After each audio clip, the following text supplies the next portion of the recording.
India गठबंधन Bharatiya Janata party को धूल चटाएगा। मेरी अग्रिम शुभकामना 1.5 लाख वोट से स्मृति ईरानी हार रही हैं। ये आप इस चीज को रिकॉर्ड करके रखिएगा, चुनाव बाद आप मुझसे बात करिएगा। 1.5 लाख की स्मृति पुरानी है, ठीक है, और स्मृति पुरानी हो गई है। ये स्मृति पुरानी कह रही थी, सॉरी स्मृति ईरानी कह रही थी, हमारे इलाहाबाद में उसको स्मृति पुरानी कहा जाता है कि 13 रुपए किलो चावल चीनी हम देंगे सरकार बनने के बाद। कहां चली गई स्मृति पुरानी? निरहुआ है छोटा बच्चा, ठीक है, बिल्ली के भाग से छीका टूट जाए तो बिल्ली भाग्यशाली नहीं हो जाती है। लेकिन ईवीएम गड़बड़ है, ये चाहे हम चुनाव जीते और चाहे हारें, हम इस बात को कहते हैं। अगर हम जीत भी गए तब भी हमें कहेंगे कि ईवीएम गड़बड़ है। अब हम 80% वोटिंग हमको हो जाएगी तो हम तो जीत ही जाएंगे 60% से, ये अलग की बात है, लेकिन फिर भी गड़बड़ है ही। 99% दावे के साथ कह सकता हूं कि बहन जी चंद्रशेखर आजाद रावण के खिलाफ नहीं लड़ेंगी। पहला पॉइंट देखिए, हर व्यक्ति की राजनीति का एक उफान होता है, उसके बाद ढलान होता है। बहन जी की राजनीति अपने चरम से अब नीचे की तरफ जा रही, रावण की राजनीति ऊपर चढ़ रही है। जिस फूलन देवी के हत्यारे को भारतीय जनता पार्टी सर पे बैठाई है, उस पार्टी से अलायंस करके आप अपने पूर्वजों के हत्यारों के साथ खड़े हैं, अपने परिवार के हत्यारों के साथ खड़े हैं। क्या ये निषाद समाज नहीं जानता है?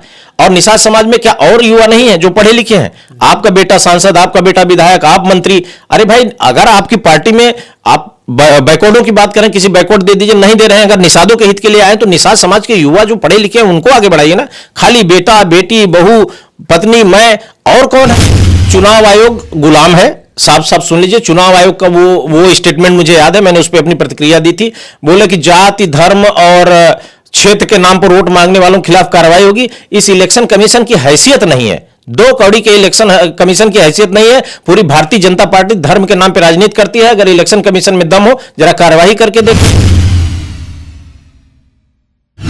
दर्शकों नमस्कार, मैं हूं आरके निषाद, स्वागत करता हूं आप सबका दर्शक न्यूज़ 24 में। दोस्तों बता दें कि आज हम प्रयागराज में मौजूद हैं और आप लोगों को पता ही होगा कि लोकसभा चुनाव 2024 बेहद नजदीक है और कहीं ना कहीं अगर देखा जाए तो इस बार जो लोकसभा चुनाव 2024 होने वाला है बेहद रोमांचकारी होने वाला है, क्योंकि इस बार कांटे की टक्कर होने वाली है। दोस्तों, एक तरफ जहां इंडिया अलायंस, वहीं दूसरी तरफ अगर देखा जाए तो एनडीए गठबंधन 400 पार की बात कर रहा है। तो आइए, आज हमारे साथ समाजवादी अधिवक्ता महासभा के राष्ट्रीय महासचिव एडवोकेट हृदय लाल मौर्य सर हैं, तो इनसे बातचीत करते हैं कि दरअसल इनका ओपिनियन क्या है आने वाले लोकसभा चुनाव 2024 को लेकर। सर बहुत बहुत स्वागत है आपका। दर्शक आपके दर्शकों को बहुत बहुत अभिवादन।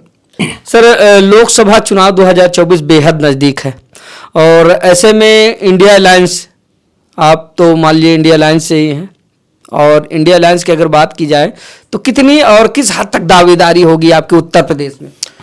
देखिए, भारतीय जनता पार्टी ने 400 में 400 का बात किया है, हम यहां पे बात कर रहे हैं 80 में 80। देखिए, 80 में 80 इसलिए जीत रहे हैं कि एक पे हम टक्कर मान रहे हैं, वो है बनारस। मोदी जी वहां पे टक्कर की लड़ाई है, बाकी हम किसी भी लोकसभा में हारेंगे नहीं। उसका कारण है, देखिए, मैं आपके दर्शकों को लगेगा कि कैसी बात करें, भारतीय जनता पार्टी मजबूत पार्टी है, उनका कैडर बहुत मजबूत है, लेकिन मुझे 2 बातें बहुत ज्यादा प्रभावित करते हैं जिससे आने वाले समय में उत्तर प्रदेश की राजनीति में परिवर्तन होगा। देश की राजनीति के बारे में नहीं कह सकता। डॉक्टर अंबेडकर ने कहा था कि सुबह 2 घंटी बजती है, 1 घंटी मंदिर की बजती है, 1 घंटी बजती है विद्यालय की। आपको तय करना है आपको कहां जाना है। आज जो धर्म की चाशनी में ओबीसी एससी बुरी तरह नशे में था, अब वो नशे से बाहर आ रहा है।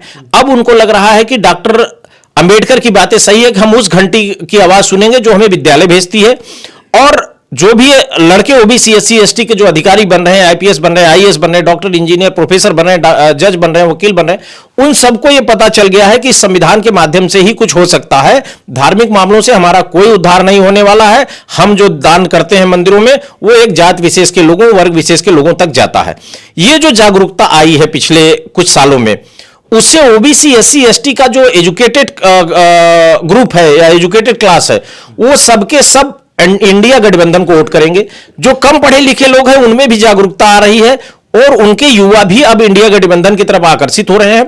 और आदरणीय जिस तरीके से आदरणीय स्वामी प्रसाद मौर्य जी भी ने कहा कि हम इंडिया गठबंधन का साथ देंगे, और अखिलेश यादव जी की अपनी एक बड़ी लोकप्रियता है वो एक बार के मुख्यमंत्री रहे, माननीय नेताजी 3 बार के मुख्यमंत्री रहे, तो समाजवादी पार्टी सीधे टक्कर दे रही है। उसमें इंडिया गठबंधन में कांग्रेस का भी सहयोग मिल रहा है, या जो भी छोटे मोटे दल अभी अलायंस करेंगे सबका बढ़िया प्रभाव रहेगा। और मैं बात करूंगा रावण की, चंद्रशेखर आजाद रावण का भी इस इलेक्शन में बढ़िया रोल रहेगा। और सामाजिक न्याय की लड़ाई में जिस तरीके से चंद्रशेखर आजाद रावण लड़ रहे हैं, इससे ओबीसी एससी एसटी इंडिया गठबंधन के साथ है और पीडीए एनडीए को हराएगा। इससे आप आश्वस्त रहिए। और एक ओम प्रकाश राजभर है, बिगड़ैल केस, ये आदमी बिल्कुल बिल्कुल सर, मैं इस बात पे आने वाला था। अभी हाल ही में आपने देखा कि भारतीय जनता पार्टी यानी कि उत्तर प्रदेश सरकार की अगर बात की जाए तो मंत्रिमंडल का विस्तार किया गया है, जिसमें ओम प्रकाश राजभर जी को भी मंत्रिमंडल में शामिल किया गया है। और मंत्रिमंडल में शामिल करने के बाद उनके कुछ बयान आए सामने। एक बयान में तो उन्होंने देखा कि किस तरह से वो जो है मंच से स्पीच दे रहे हैं, जिसमें वो ये कह रहे हैं कि किसी भी थाने में जाइएगा या किसी प्रशासनिक किसी बड़े दफ्तर में जाइएगा, सिर्फ पीला गमछा दिखा दीजिएगा, चाहे वो पुलिस विभाग का कोई छोटा से बड़ा अधिकारी होगा, समझ जाएगा। ऐसा है, पागल हो चुका है ओम प्रकाश राजभर। देखिए, ओम प्रकाश राजभर के वो स्टेटमेंट सुनिए, मैं योगी जी को मठ में भेज दूंगा, याद है स्टेटमेंट आपको? बिल्कुल बिल्कुल याद है। मैं मोदी जी को गुजरात भेज दूंगा। तो ना तो योगी जी मठ में गए, ना मोदी जी गुजरात गए। अखिलेश जी को मैं सफाई भेज दूंगा। ये पागलपन, जिसकी अपनी राजनीतिक हैसियत ना हो, 4-6 विधानसभा पे प्रभाव हो, और उसमें भी राजभर समाज में तमाम बड़े नेता हैं। अगर ओम प्रकाश राजभर को लगता है कि मैं राजभर समाज का इकलौता नेता हूं, तो गलतफहमी है। अभी एक राजभर समाज के युवा ने चैलेंज किया है कि मैं यहां से इनको जीतने नहीं दूंगा। तो राजभर का किसी बिरादरी का कोई एक मसीहा नहीं है। जो उस समाज के हितों की बात करेगा वो जीतेगा। ओम प्रकाश राजभर अभी बैकवर्डों को बोल दिया ये लात खाने के लायक है। तो जो लतखोर आदमी होता है उसको दुनिया लतखोर ही नजर आती है। तो अब इस तरीके के स्टेटमेंट पे हम क्या कह सकते हैं? ओम प्रकाश राजभर एक बड़बोला व्यक्ति है जो उसको कोई सीरियस नहीं लेता है। ये कभी अभी बोल रहा है कि मैं मुख्यमंत्री से ज्यादा पावरफुल हूं। आप बताइए, संवैधानिक पद का उस आदमी को भी एहसास है, लेकिन चूंकि जानते क्या है, कुछ लोग विदूषक होते हैं, या यूं कहा जाए कि फिल्म में जोकर होता है, बड़ा हंसाता है, तो हर आदमी ओम प्रकाश राजभर को इसलिए सुनना चाहता है कि क्या बकलोली किया है। तो ओम प्रकाश राजभर की हैसियत एक बकलोली करने वाले व्यक्ति की तरह है और मनहूसों की तरह हंसता है, कोई हरकत भी उस तरीके की है। तो ओम प्रकाश राजभर को कोई सीरियस नहीं लेता। पूर्वांचल के 2-3 जिलों में उनका प्रभाव है, वो भी शायद मुझे याद पड़ रहा है 4 विधानसभा, और 4 विधानसभा में चारों परिवार के लोग। अगर सर प्रभाव होता, चलिए मैं आपकी बात मान लेता हूं, अगर प्रभाव होता तो आपने देखा कि अभी घोसी में हुए विधानसभा उपचुनाव में इनका क्या रोल रहा, आपने देखा था? मैं देखा था, मैं चुनाव में प्रचार करने के लिए गया था। प्रभाव कहेंगे? प्रभाव नहीं है, बकलोली है। अब आप ये कह दीजिए कि मैं सिकंदर हूं, अब मैं आपको रोक सकता हूं कि अभिव्यक्त की आजादी सब है। उसके बाद कहिए मैं बिल क्लिंटन हूं, तो मैं आपको रोक लूंगा। आप कहिए मैं मोदी हूं, तो उसी तरीके का पागलपन है कि आदमी अपनी हैसियत से ज्यादा बोल रहा है। ओम प्रकाश राजभर कुछ भी बोल देता है। अब उसको चूंकि सबको अभिव्यक्त की आजादी है, अभिव्यक्त की आजादी का दुरुपयोग कर रहा है। अब ये कोई कह दे कि मैं तोप हूं, तो क्या उसको अब गोली मार देंगे? नहीं कर सकते ना। एक बात और चर्चे में चल रही है सर, जाति धर्म की राजनीति करने वाले अब सजा के पात्र होंगे। चुनाव आयोग गुलाम है, साफ साफ सुन लीजिए। चुनाव आयोग का वो स्टेटमेंट मुझे याद है, मैंने उस पर अपनी प्रतिक्रिया दी थी। बोले कि जाति धर्म और क्षेत्र के नाम पर वोट मांगने वालों के खिलाफ कार्रवाई होगी। इस इलेक्शन कमीशन की हैसियत नहीं है, 2 कौड़ी के इलेक्शन कमीशन की हैसियत नहीं है। पूरी भारतीय जनता पार्टी धर्म के नाम पर राजनीति करती है। अगर इलेक्शन कमीशन में दम हो, जरा कार्रवाई करके देखे। अभी आए थे मध्य प्रदेश के मुख्यमंत्री मोहन यादव जी, डॉक्टर मोहन यादव जी। अभी इलेक्शन कमीशन ने कहा कि जाति कोई सम्मेलन नहीं होगा, जाति का सम्मेलन करके चले गए। यहाँ यादव महासभा सम्मेलन के यादव ने खूब रेला है। अब आप इस तरीके का अनाप शनाप बोलना, अभी जब ये छात्रों ने बात कहा कि हमको न्याय दिलवाइए, आप मुख्यमंत्री हैं, आपकी सरकार यहां भी है वहां भी है, तो कह रहे हैं अखिलेश जी से बात करिए। अरे यार, तुम भी एक मुख्यमंत्री हो, तुमसे अगर जनता सवाल कर रही है, यहां सरकार है ना। तो इस तरीके के लोग जात की बात कर रहे हैं, खुलेआम बात कर रहे हैं। यादव महासभा का आयोजन किया गया समाजवादी पार्टी के खिलाफ, वोट उनका काटने के लिए, तब इलेक्शन कमीशन को नहीं दिखा। और भारतीय जनता पार्टी पूरा धर्म की राजनीति कर रही है तो नहीं दिखा। इलेक्शन कमीशन गुलाम है और भारतीय जनता पार्टी की रखेल की भूमिका में है। अचानक इस तरह के नए कानून आने के बाद आप इसको किस नजरिए से देखते हैं? देखिए, कानून हमेशा अच्छा होता है, लेकिन ये भारतीय जनता पार्टी कानून का दुरुपयोग करती है। और वैसे ही जैसे संविधान में आरक्षण है, लेकिन आरक्षण नहीं है। आरक्षण अभी जो लगातार वैकेंसीज आ रही हैं, अभी एक वैकेंसीज की मैंने आपसे चर्चा की जिसमें 18% आरक्षण मिला है। उससे पहले एक वैकेंसी आई थी, उसमें 14% मिला था। एक वैकेंसी में 9% मिला था, 27%। इसी तरीके से संविधान को कुचल देना चाहती है। और भारतीय जनता पार्टी के इन्हीं नीतियों के खिलाफ ओबीसी एससी का जागरूक समाज वोटिंग करेगा और भारतीय जनता पार्टी बुरी तरह हारेगी।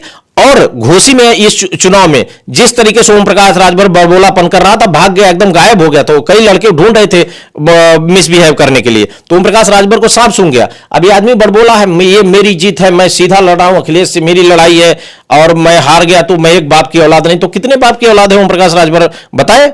ये सब बाप मां को क्यों घुसाने की जरूरत है? अरे राजनीति करो, राजनीति की तरफ बड़े नेता हो। अब बकलोली करके बड़े नेता बन गए तो मां बाप को काहे घुसेड़ दे रहे हो? अब तो सवाल जनता करेगी, जब एक बाप की औलाद नहीं हो तो बताओ किसके अपने बाप की औलाद नहीं हो तो किसकी औलाद हो? तो इस तरीके का स्टेटमेंट देने वाले घोसी चुनाव हारेंगे। और इस बात को याद रखिएगा कि समाजवादी पार्टी और इंडिया गठबंधन बहुत मजबूती से उत्तर प्रदेश में अपनी उपस्थिति दर्ज कराएगा। भारतीय जनता पार्टी को आप हल्के में ले रहे हैं? नहीं, हल्के में मैंने कब लिया? शत्रु को कमजोर समझना, व्यक्तिगत शत्रुता नहीं, राजनीतिक शत्रुता कहा जाए तो शत्रु को कमजोर समझना महामूर्खता है। तो भारतीय जनता पार्टी तो मजबूत स्थिति में है ही है, लेकिन जब मजबूत योद्धा से युद्ध करके हराया जाता है तो उसमें गर्व की अनुभूति होती है। और समाजवादी पार्टी और इंडिया गठबंधन भारतीय जनता पार्टी को धूल चटाएगा। इस बात से आपको लेकर आश्वस्त रहिए। अहंकार है कि भरोसा? नहीं, ये आत्मविश्वास है। आप आत्मविश्वास को कोई अगर अहंकार कहे तो वो चीज है। बकलोली कर रहा है ओम प्रकाश राजभर, उसको कोई नहीं बोलता है। हम कॉन्फिडेंस में कह रहे हैं कि हम जीतेंगे, ये हमारा कॉन्फिडेंस है। ओम प्रकाश राजभर तो देख रहे हैं अट्ठास मार रहा है, हम बहुत बड़े पावरफुल लीडर हैं, गमछा दिखा देंगे। अभी गमछा दिखा दे चाहे गमछा बिछा दे, हमसे क्या मतलब है उससे लेना देना? भैया उनका गमछा हो जाने, उनका काम जाने। आगे अगर बात की जाए तो जिस तरह से भारतीय जनता पार्टी इस बार 400 पार की बात कर रही है, इंडिया अलायंस वो भी पीछे नहीं। इंडिया अलायंस में भी जो भी संगठन में जुड़ी पार्टियां छोटी बड़ी सब मिला के वो भी 400 प्लस की बात करते हैं। ऐसे में क्या लगता है कि इस बार इंडिया गठबंधन 400 प्लस नहीं जा रहा है? हम सत्ता में आएंगे, हम सरकार बनाएंगे, हम हवा नहीं है कि बता दें हमारी तलवार निकलती है तो बिजलियां कड़कती हैं। ये सब फर्जी बातें हैं। बिजली कभी नहीं कड़ती, पृथ्वी नहीं हिलती है। वो कभी कल्पना में जितना चढ़ के बता दे। भारतीय जनता पार्टी समाज को गुमराह करना चाहती है और ये बता रही कि हम 400 जीत रहे हैं ताकि सारे लोग जिनको चलिए ठीक है सर, इस पर भी बहुत सारे सवाल खड़े हुए थे। अगर चलिए 400 पार उन्होंने बोला है, 400 पार अभी जाती तो क्या समझेंगे?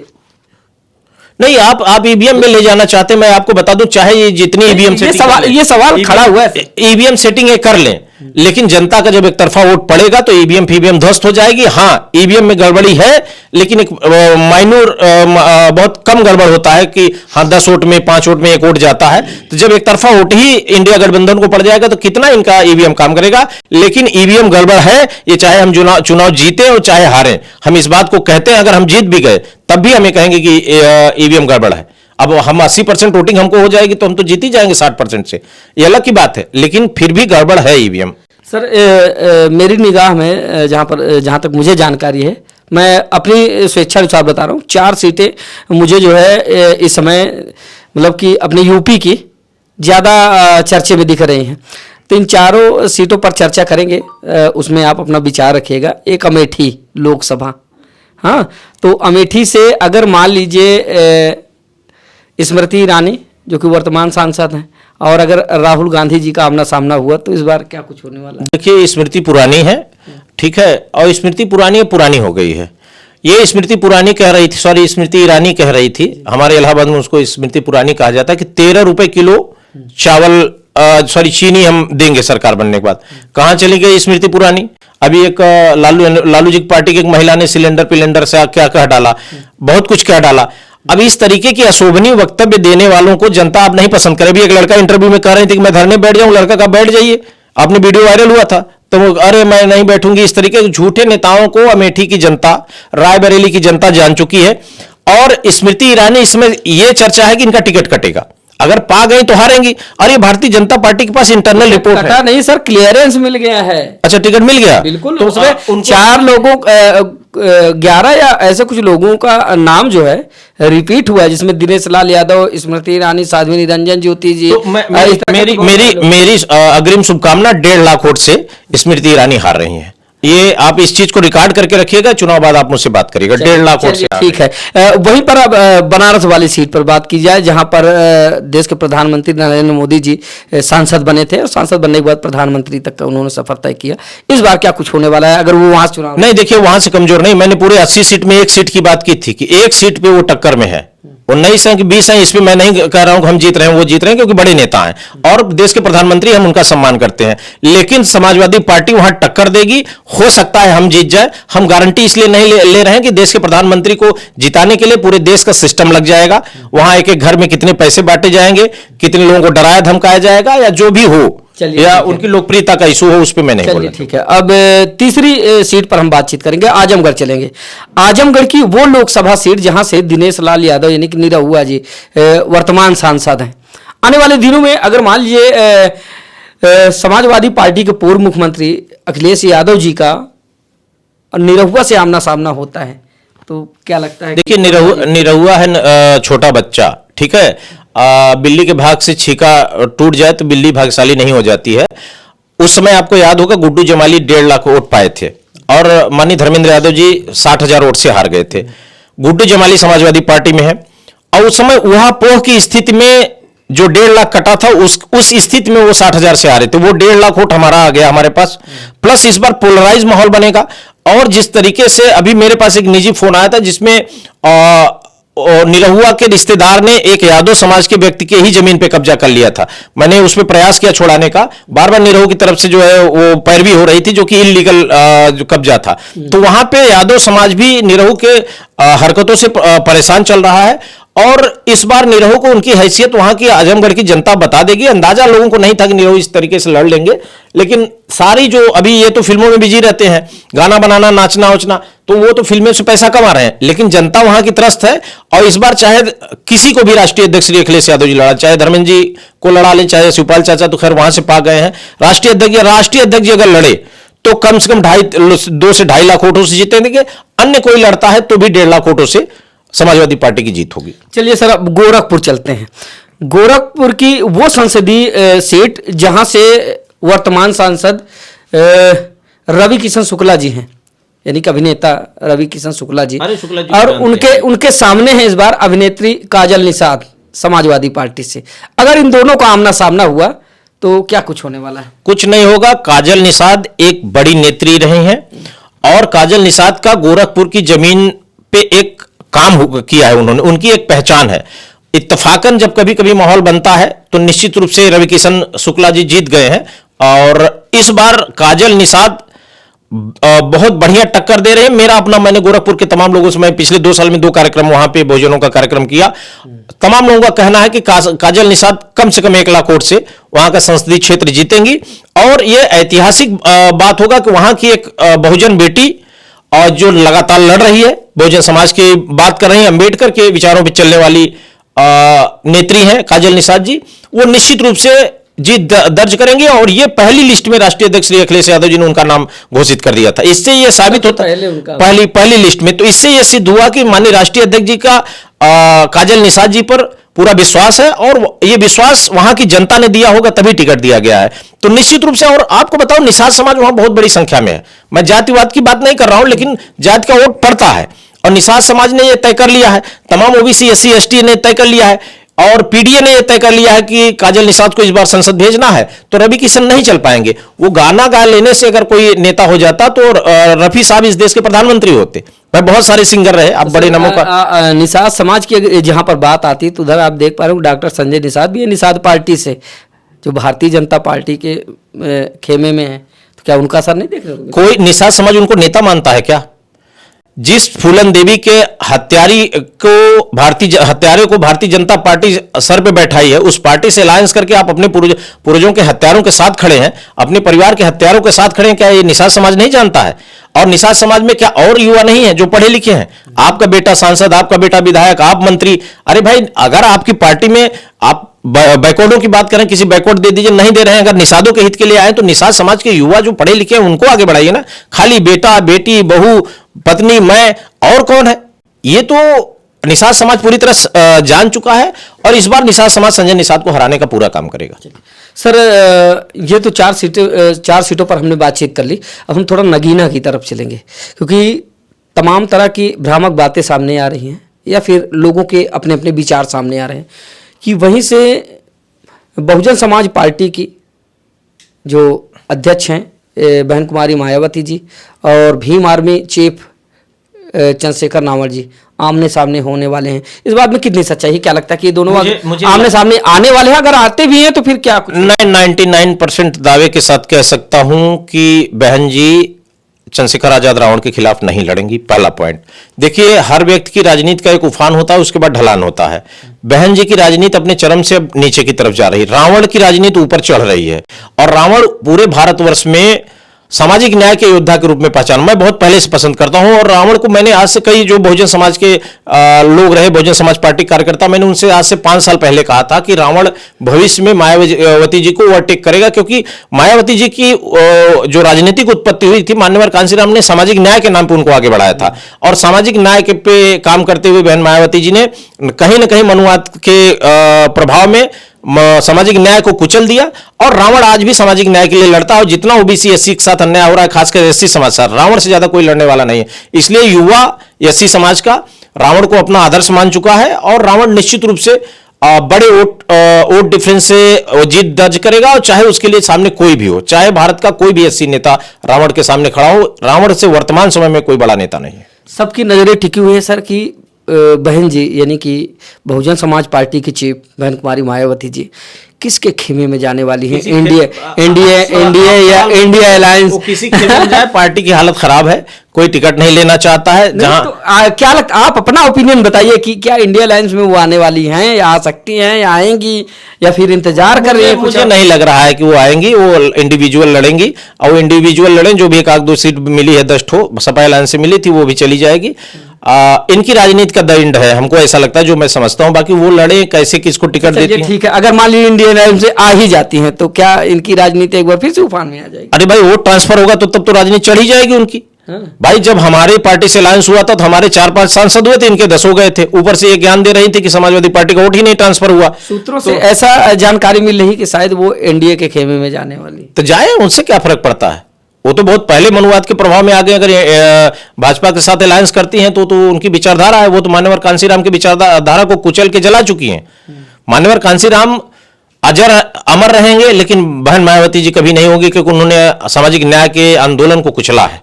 ये इतिहास याद रखेगा और उनके इस पर समीक्षा होगी, हमेशा इस बात की समीक्षा होगी। आज राजनीति में सक्रिय हैं, उम्र के साथ कुछ सालों बाद सक्रिय नहीं रहेंगी, लेकिन उनके इस कृत्य का समीकरण एनालिसिस होगी समाज में। चलिए ठीक है।